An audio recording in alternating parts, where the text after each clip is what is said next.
તો મિત્રો કેમ છો બધા? મજામાં? સ્વાગત છે એક નવા બ્લોગ વિડીયોમાં. મિત્રો આજે બ્લોગ ચાલુ કર્યો છે 5 વાગે.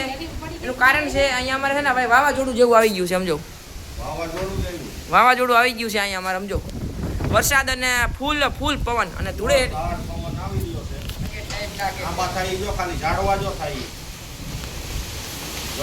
આમ લો તોફાની વરસાદ છે, વાવાઝોડું છે. બહુ મજા આવે. અંબાલાલ પટેલની આગાહી આમ જો બધા ઉભા રહીને જોઈએ પેડી છે. અને છે ને ભાઈ પવન લાગે છે ને તો બીક પણ લાગે છે, કારણ કે ઝાડવા જો ખાય. અમારા આંબા કેજી બધી ખરી ગયું. અમારા આંબા ભાંગી ન જાય તો સારું. મજા આવે. મારા 5 વર્ષના આંબા છે, મિત્રો માંડ ઉછેરીને મોટા કર્યા છે. આજે કડાકા ને ભડાકા થાય છે.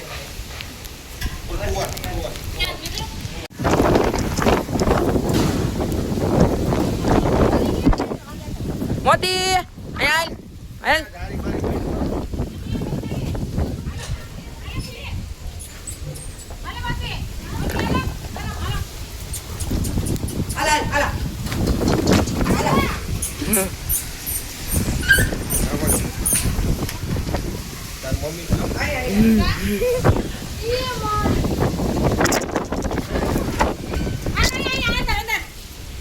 ભાઈ અમારે મોતીન છે ને બાર વાવાઝોડું આવે ને તો એને બહાર જવું જો.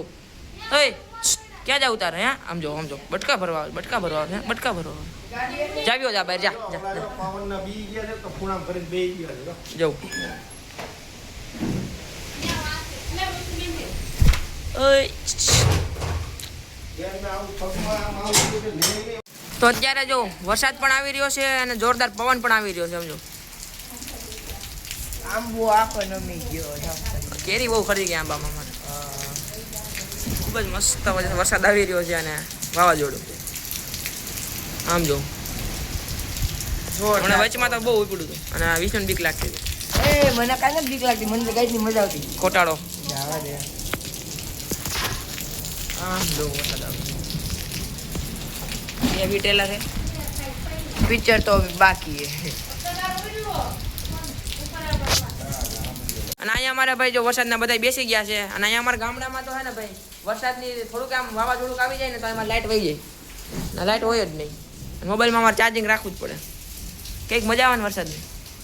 બહુ મજા આવે. ટકટાણા વગેરેનો વરસાદ આવે, આમાં માણસો બીજાકડા મરી જાય. ખેડૂવામાં ઘઉં અત્યારે પાયકા છે, લસણ, ડુંગળી, કેવડી નુકસાની થાય તમને ખબર.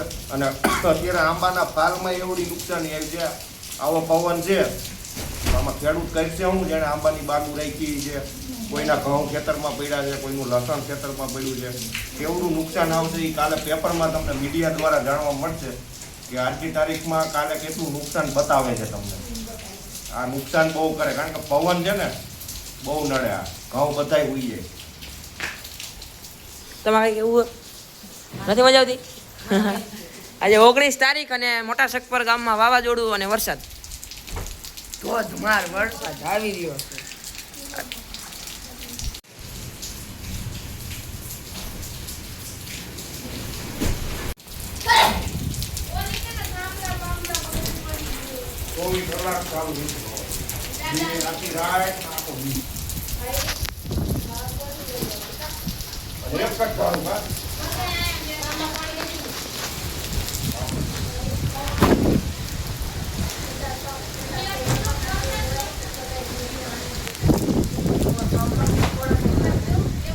તો અત્યારે વિષ્ણુને બીક લાગી ગઈ ને તો રૂમમાં આવીને બેસી ગયો જો.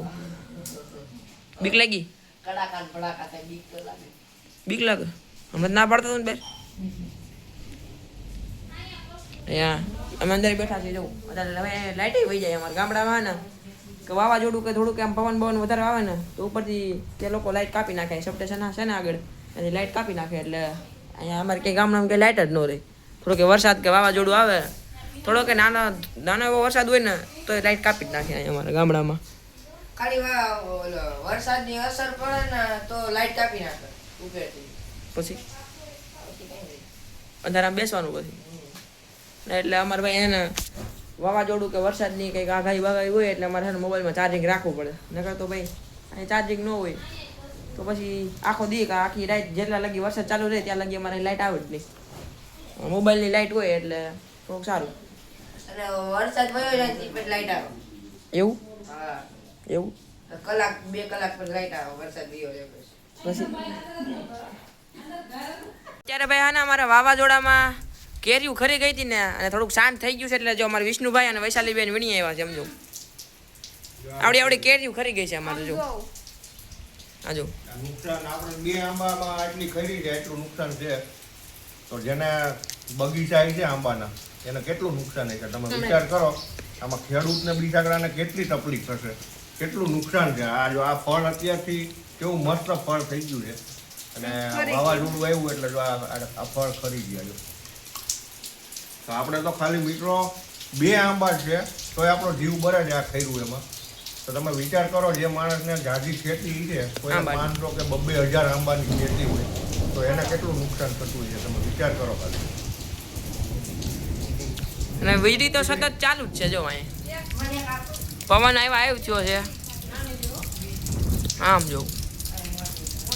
મિત્રો અત્યારે ભાઈ વરસાદ રહી ગયો છે અને 8 વાગી ગયા છે અત્યારે અને અત્યારે પછી લાઇટ આવી નથી જો અમારે બધી જગ્યાએ અંધારું છે સમજો સમજો.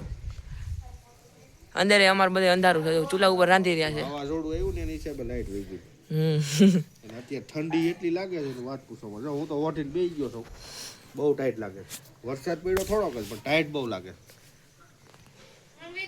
અંધારામાં કાંઈ દેખાતું નથી. હા ભાઈ તું આવી જાય વિડીયોમાં આવું છે બેન વૈશાલી બેન. કાંઈ દેખાતું જ નથી. વિડીયોમાં ક્યાંથી લેવું? અંધારું છે ભાઈ અટાણા. લાઈટ આવે છે હાથી. અને અત્યારે ભાઈ મોબાઈલ લાઈટ આંખ ઉપર આવે એટલે કઈ દેખાવાનું જ બંધ થઈ જાય. હા બતાવી અત્યારે જો આપણે ટેમ્પો ચમકી ગયો છે ટાણે જો છે ને મોતી રોડ વેજ એ જ દેખાય અંધારામાં ટાણે જો લાઈટ પણ રેડિયમ ઓરિજિનલ જોયું હોય. અત્યારે દેખાય જો આમાં મોબાઈલ નંબર દેખાય. તમારે કોઈ ભાડાની જરૂર હોય તો આ મોબાઈલ નંબર ઉપર કોન્ટેક્ટ કરજો જોડી 963892 મોતી રોડવેજ. અને હમણાં ફેરો કરવા ગયા હતા 2 દી લાગી ગાડી ગોંડલ પડી રહી હતી ત્યારે આ કરાવ્યું જો આ રેડિયમની પટ્ટી. અંધારામાં ભાઈ લાઇટ પડે એટલે ચમકે જો 1 નંબર લાગે જો. અને આગળ પણ છે જો એક આ રામાપીનું મરાયું છે આમાં જો સ્ટીકર. એક પંચમુખી હનુમાન દાદાનું મરેલું છે જો સ્ટીકર અહીંયા અંદરની સાઈડ છે એટલે અંદરની સાઈડથી દેખાય જો જો ચમકાઈ જવું ખાલી તમે. વરસાદ આવતો હતો એટલે ભાઈ તાલપત્રી ઢાંકી દીધી સમજો. નકર ફોટા બોટા પલટી જાય અને ધૂપ દીવાય થઈ ગયા છે આપણે. જય કરશન બાપા. એ રામાપીર નહીં પણ આપણે ધૂપ દીવા કરી નાખ્યા છે જો. તાલપત્રી ઢાંકવી પડી ભાઈ વરસાદ આવ્યો ને એટલે. ટૂંક સમયમાં મંદિર બની જાય ને એટલે પછી તાલપત્રીની જરૂર નહીં પડે. વરસાદાની અંદર ન જઈ શકીએ. ગેટ બંધ કરી દો એટલે પૂરું. પછી મારા ચપ્પલ પહેરા મેં ત્યાં જ પડ્યા છે જો મળ્યા ઓલી બાજુ મીકર ને આપણું આ રાઠોડ વિક્રમ બ્લોગ્સ માણકી આપણી. હાલો ચપ્પલ તમારા. અને અત્યારે ભાઈ આવું સમજો ઘરમાં આવું અંધારું થઈ ગયું છે અને આપણે મોતીભાઈ આમ હુઈ ગયા છે અને આ ગજડીઓ બિચારા બહાર હતા જો આ ઠંડીના મરી જાય જો. આને સાચવવા પડે ભાઈ કારણ કે નાના નાના ભૂલકાઓ છે. આની માં તો ભાઈ બિચારી મરી ગઈ છે. આવું વાવાઝોડું અને આવો ઠંડીનો માહોલ વરસાદનો થઈ જાય એટલે જો આ બચ્ચાઓને સાચવવા પડે નકર આ ઠંડીમાં છે ને મરી જાય. જો કેવું મસ્ત નાના નાના બચ્ચા છે જો. અને મોઢું જો તમને રમાડવાનું મન થઈ જાય જો. અને અત્યારે ભાઈ હે ને અંધારામાં લાઈટ કરીને મોબાઈલની ચૂલા ઉપર રસોઈ થાય છે. ચૂલા ઉપર રસોઈ થાય. અત્યારે તો ભાઈ ગેસના બાટલા મોંઘા થઈ ગયા ને અને ક્યાંય મળતા મળતા જ નથી. અમારે અહીં તો ક્યાંય મળતા જ નથી દૂર દૂર લગી. ભાઈ તાર પાસે ને સરગવાનું શાક બની રહ્યું છે અહીંયા જો ચૂલા ધોણો અડો આવી જાય. આહ, શું થઈ ગયો રો હરકો ઉતર અને અહીંયા મમ્મી લોટ બાંધી રહ્યા છે. પપ્પા પપ્પા ને મમ્મી લોટ બાંધી રહ્યા છે. મારા પપ્પા અહીં બેઠા છે. પપ્પા ખાવા હાટુ બેઠા છે. મમ્મી લોટ બાંધી કોણ માપા લોટ બેન છે. હાઈટ આવી ગયો હાટ તારી મને બહુ વાલો હરકો. હાથ ધોઈ દો. હા કોણ અને હવે તો ભાઈ મિત્રો અહીંયા લાઈટ આવે તો સારી વાત છે. અમારે વરસાદ પડે તો લાઈટ વહી જ જાય. મજા આવશે. કઈ દેખાતું નથી. શું મજા આવે? ભાઈ વાવાઝોડું થાય, વરસાદ થાય અને સિટીમાં શું હોય, અંડરગ્રાઉન્ડ પાવર હોય જમીનની અંદર. અને આપણે છે ને ભાઈ થાંભલા છે. પીજીવીસીએલ તરફથી જીઈબી કહેવાય આપણે. એટલે ગામડામાં થાંભલા ઉપર પાવર હોય, એટલે જેથી કરીને અર્થિંગ નું આવે એના હિસાબથી એ લોકો કાપ મૂકી દેતા હોય. કારણ કે અત્યારે આ માહોલ આવો થઈ જાય, કોઈ થાંભલાને ભૂલથી આમ અડી જાય, ટચ કરે તો કરંટ લાગે. અને સિટીમાં એ પ્રોબ્લેમ ન હોય, જમીનમાં હોય એટલે એના હિસાબથી એ લોકોને કાયદેસર પાવર બંધ કરવો પડે. વાવાઝોડું વરસાદ થાય એટલે કોઈ ગડી જાય તો કરંટ લાગે. મરી જાય માણસ.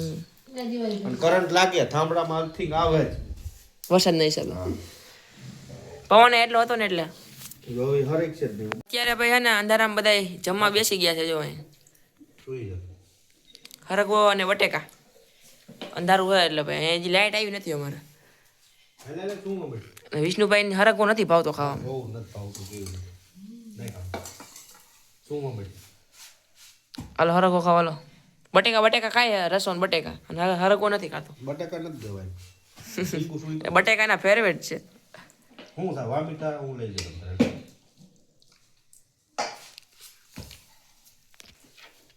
જો અહીંયા બધા શીંગું ખાય અને વિષ્ણુભાઈ સિવાય ખાતા જ નથી. બોલો કોઈ નથી ભાવતી શીંગું? બધું ભાવે ખાય છે. ખાતા શીખાશે. હજી ખા હરખવામાં નરવાઈ એટલી હોય પણ તમે ખાતા નથી. ખાતા શીખાશે. હરખો વસ્તુ એવી છે કે તમને હાથ પગના હાંધાના દુખાવા આનથી ન રહે, મટી જાય. ખાવા વાળા નથી. હું લોકો હરખો ખાઉં. વિષ્ણુભાઈ માં નથી ખાતા. જો પંકજભાઈ પાલભાઈ હરગવો શાક હોય ને, બાફેલી શીખું એમને એમ ખાઈ જાય. હા એમ ખાઈ લે બે ભાઈ. ત્યારે મિત્રો હું ધાબા ઉપર આવી ગયો છું અને અંધારું છે ને એટલે કઈ દેખાતું જ નથી. સમજો છે ને હા, એટલે હાવ અંધારું થઈ ગયું છે. ને અમારે વાવાઝોડા અને વરસાદે ફૂલ બાકાચીકી બોલાવી દીધી છે અહીંયા. અને હવે આ વ્લોગ એન્ડ કરીએ. તમને આ વ્લોગ સારો લાગ્યો હોય તો લાઈક શેર સબસ્ક્રાઈબ જરૂર કરી દેજો. મળીએ નવા વ્લોગમાં.